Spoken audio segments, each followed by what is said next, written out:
কালকে দলবল নিয়ে সব যাচ্ছ তো?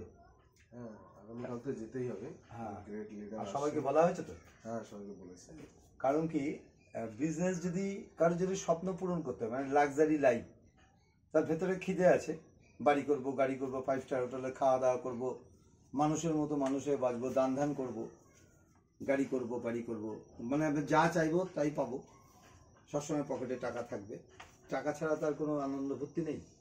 তা সেই ক্ষেত্রে ওই আমাদের কী করতে হবে, সেমিনারটা কিন্তু মাস্ট। মানে আমার এত 2004 থেকে এই 2024 জার্নিতে আমি এটা উপলব্ধি করেছি, বিজনেস আর স্বপ্ন যদি পূরণ করতে হয় কারো, যদি বিজনেসে ইনকাম করতে হয়, তাহলে কিন্তু সেমিনার মাস্ট। যে বেটা ফেমিনারে যাবে না, টুজ ফুজ কিনবে না, বাহানা লাগাবে, সে যেখানে আছে ওখানেই থাকতে হবে, তার আর স্বপ্ন পূরণ জীবনে হবে না। তো আমরা তাই বলে আমরা দমে থাকলে হবে না, আমাদের তখন তাকে কেটে বেরিয়ে যেতে হবে। তাকে কেটে না, সে যেমন চলছে চলুক, কারণ বেশি বললে সে আবার রাগ করে যাবে, এটা ভাববে যে আমার জন্য বোধহয় করছে।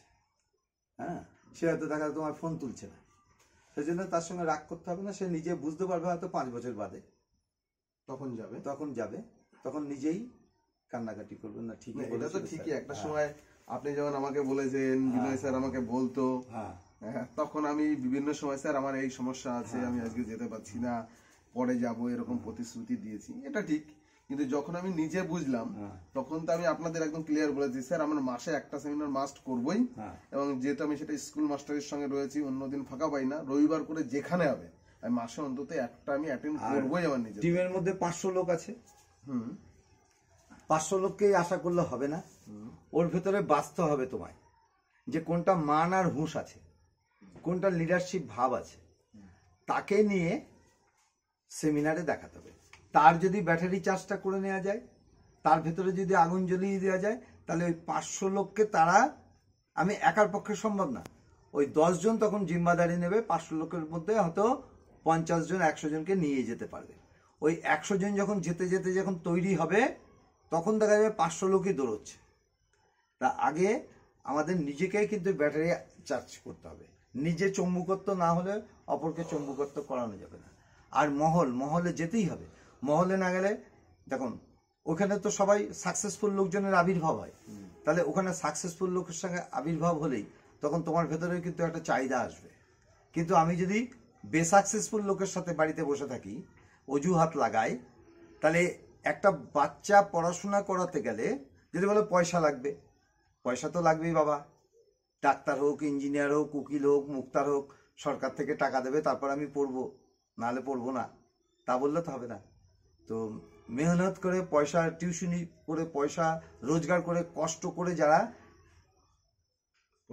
পড়াশোনা করছে তারা কিন্তু সাকসেসফুল হচ্ছে। কিন্তু বাবার অগাধ টাকা, বাড়িতে গেলে খিচখিচ করবে, মা বাবা খিচখিচ করবে, তাই ওদের জন্যই যাচ্ছি, তারা কিন্তু ওই কোটিপতি থেকে আবার জিরোপতিতে নিয়ে আসবে। তো এখানে কিন্তু আমাকে সাকসেসফুল লোকের সাথে ওঠা বসা, মহলে যেতে হবে, মহলে না গেলে কিন্তু আমাদের স্বপ্ন পূরণ হবে না।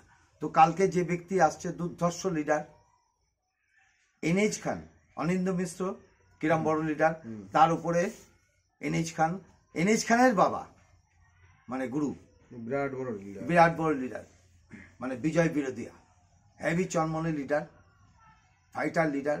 ওখানে গেলে আমার আশা করি যা মোটিভেশন পাওয়া যাবে, মোটিভেটার, গ্রেট মোটিভেটার, অন্তত মরা মানুষ জ্যান্ত হয়ে যাবে।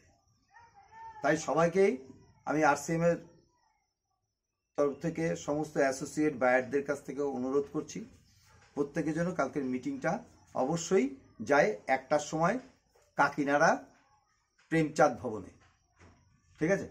তা সবাইকে মোটামুটি বলতে থাকো, জয় RCM।